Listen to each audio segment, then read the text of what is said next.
Okay, thank you. So here we are, one of our favorite spots here in Nairobi, Kileleshwa to be exact. Helena's, love this place. Food is great, service is incredible. The ambiance, that's what I like, the ambiance. I like the layout, the structure of it. And for me, it enables us to be able to have such an intimate moment, to have some really, really good dialogue, really good conversation. And with that, I'm kind of, wanting to share with you some things that's been on my thinking and in my heart, and kind of want to know the same from you. And the protesting. The protesting is fresh. I know it's over, but it's fresh. But I really want to know where you are with things with that. I want to share with you the same for myself. So now that the protesting is actually over, right? Looking back on things, kind of like hindsight. Like what was the thoughts? What was the feeling as they were entering into the protesting, and even during the protesting? What kind of thoughts or feelings did you have? I'm gonna share some what I had, but I like to know what kind of thoughts or feelings that you may have had during that time. Well, initially, for me, I was a little nervous. I wasn't scared, but I kind of was unsure. Us being, visitors or foreigners or repatriates, whatever you want to call it, not knowing what our rights are. Anything was to break out. The thought was, how do we get out of here? Do we need to get out of here? How dangerous can this get? We didn't know. Right. It's a little different than at home. At home, we know they're going to be marching on a certain street. That's it. Here, we didn't know what to expect. So we started hearing certain things. Their influencers were getting snatched up and taken away and silenced. And I didn't know where we stood as YouTubers. How does it look for us? Just didn't know. Right. So, first thought was, let's go lay low for a little bit and see how this thing rides out. And I think that was a smart move for us. So we didn't get to cover much of it. Right. Because we were trying to figure out, like, our position here. Right. I get it. I mean, I think for me, pretty much the same. Or maybe I have a little mixed feelings. Had a little mixed feelings during that time. The only frame of reference that I really, really have is the protesting in the States. And so, I'm a little bit indifferent about even that, because oftentimes you do the protesting, the marching, nothing really happens and changes, So that's the mindset that I'm having, because that's my only frame of reference. I'm like, what is it going to do? Is it really, really going to make any effect, have any effect, or make any impact? So initially it was kind of like my thought process and my thinking. But then as time went on, I'm like, man, I start seeing certain things. I'm like, wow, this is really a little bigger than I anticipated it to actually be. Not realizing how this finance bill, how the country, was feeling as far as the potential impact that it was going to have.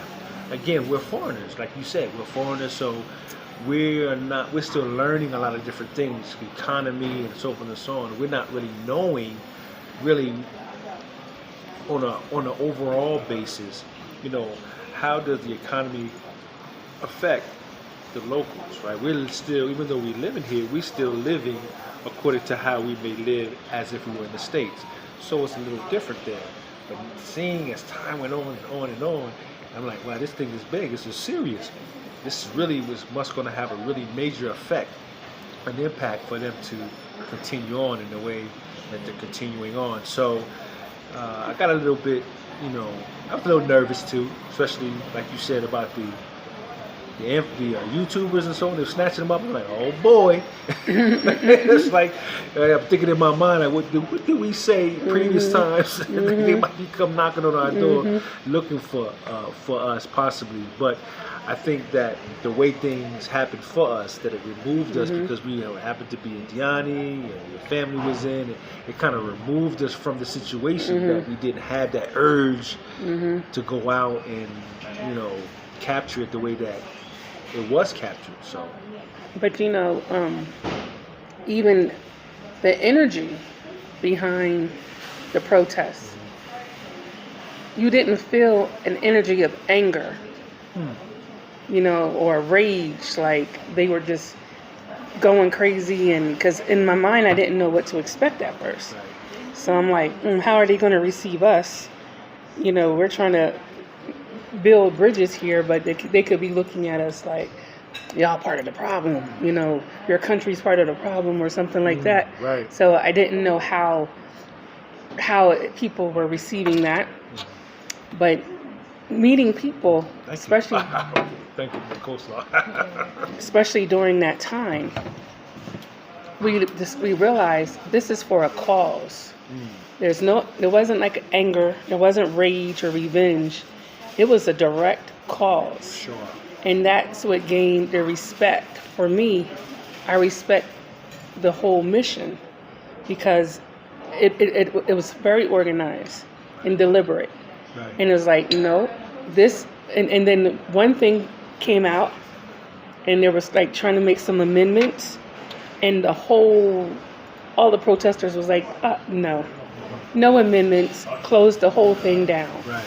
They weren't settling. They weren't settling. They really were going right. after, and they wanted to really achieve whatever they were trying to achieve. They weren't trying to be bought out or sold or anything like that. They were not letting up. Right. Which kind of leads me to the thought that I had, and I want you to share your thought that because of that. So again, our frame of reference is only what we know in America, and to be quite frank and quite honest, it's like we protest, we march, and that's exactly what happens. They'll give us some little, sprinkles, some, little trinkets and stuff like that, and just lull us to sleep. This is my first time experiencing the actual positive effects of protesting and demonstrating, where they actually achieved what they sought out to achieve, and then some. And that became amazing. It is amazing to me to see that, man, it could be effective if you approach it and you don't allow yourself to be just swept away and lulled to sleep. And these young ones, they really, really stood their ground and stood on it, and they really were. It was effective. But look what's amazing though. Out of all the videos we've seen, we didn't see any fighting amongst the protesters or fighting the police, or you didn't see any shooting. You didn't see any. You seen them. There was shooting. Now I'm talking about from the protesters. Oh no, right. Now the police, that's different, but the protesters, like for us, whatever. Right. But for here, they made change happen peacefully and non-violently, which for my generation, we didn't understand that. I know your generation, y'all like the... We the same generation. You always talk about but your for generation. my generation, non-violent protesting always seemed like a weak move because our people was getting killed, bit by dogs, whipped, all kinds of crazy stuff. Because we were in the face of violence, even though we were trying to protest peacefully. Yeah. It was met with, especially, this is prior to our generation, during the civil rights era, like you mentioned, having the dogs and so forth and so on that was sicked on us. And then you had those such as Dr. King who decided to say, you know what, we're going to continue to maintain our level of peaceful protest, even at the hands of the violence that was imposed upon them, which is, to me, all due respect, I can't get down with that. Yeah, you So turn the other cheek thing. But you know, even with that, the I guess you could say the intent or the hope in doing that was to have called them to a level of civility, to get them to see, oh, we are being very uncivilized, so we have to concede to what they are not just wanting, but what their rights are. But it didn't work. Mm-mm.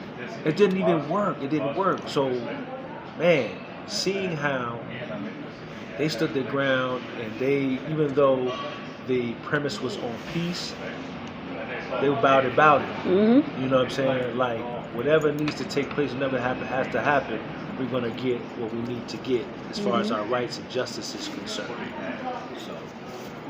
So, I mean, that's pretty much, you know, my thoughts about it. I'm very much proud, man.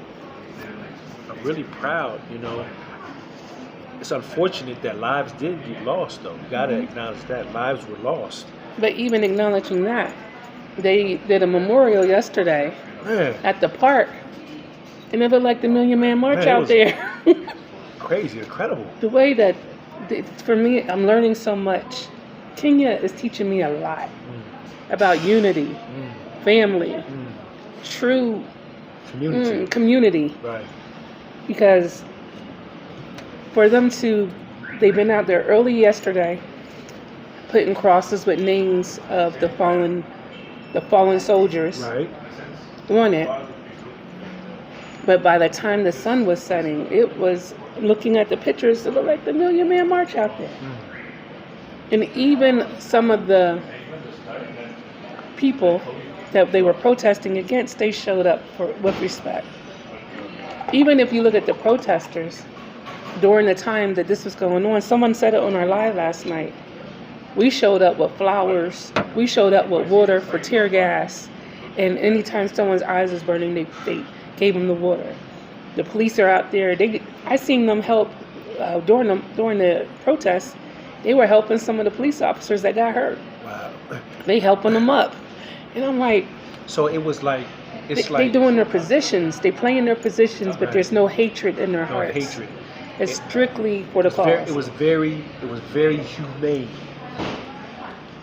Unfortunately, lives were lost, but the general, you know, scope of it, it was very humane in the sense that what you said, they were looking out for the better interests of persons and individuals, and even those fallen soldiers, it's not a forgotten thing. It's not like a passing of time. It's like, no, they will be remembered. They will be memorialized because they stood in the face of, you know, what they would consider to be an injustice, and you know, so they won't be forgotten. It's one of the things to me also is that even though there was opposition, you had two sides of the coin. Even those persons and individuals in the governing aspect of it, it's not personal. Right. It's not a personal, it's not like we want to do They are fighting policies. Right, these are policies. It's not personal in that sense. Whereas in America, it's like these policies in America, it's personal. Yeah. It's like they're personally whatever personal gain they're going to get. Right, and against a people, which is us.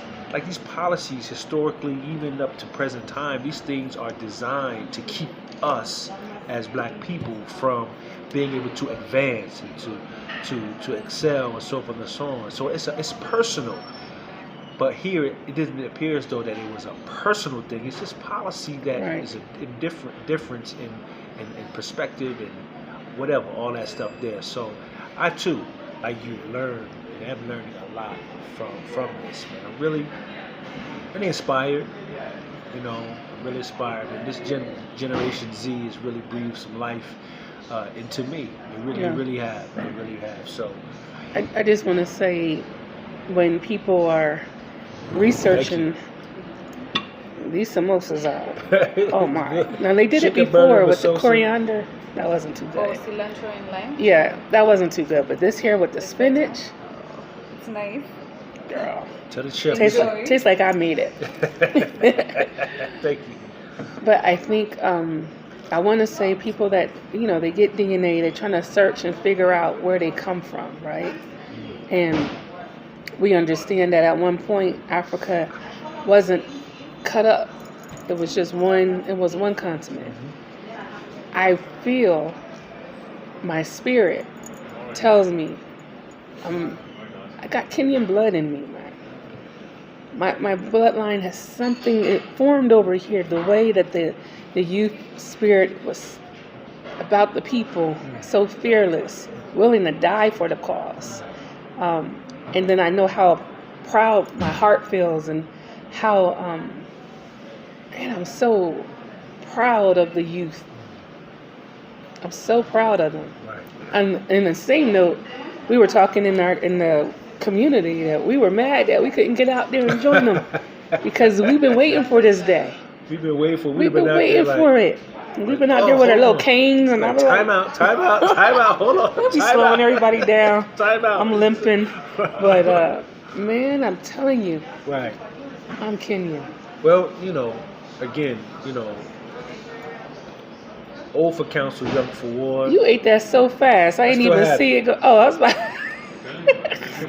Old for counsel, young for war. The fighting continues. The spirit, and not against a government per se, but against injustice, against inequality. You understand?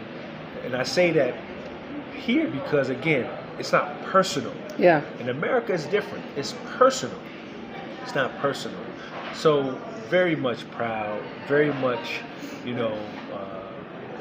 and I'm hoping, I really am hoping that not just Kenya, but all other African countries can heal and can anywhere really, black people are. Anywhere black people are. It's time to stand up. It is time to heal and to really begin to really arm in arm and work together and really identify that which is causing this divisiveness and this division that that exists, and remove this whole colonial influence and all of that whole thinking and mindset. No, it's not necessary. So that's all I really have to say. I just wanted to know. I'm glad you shared what you shared.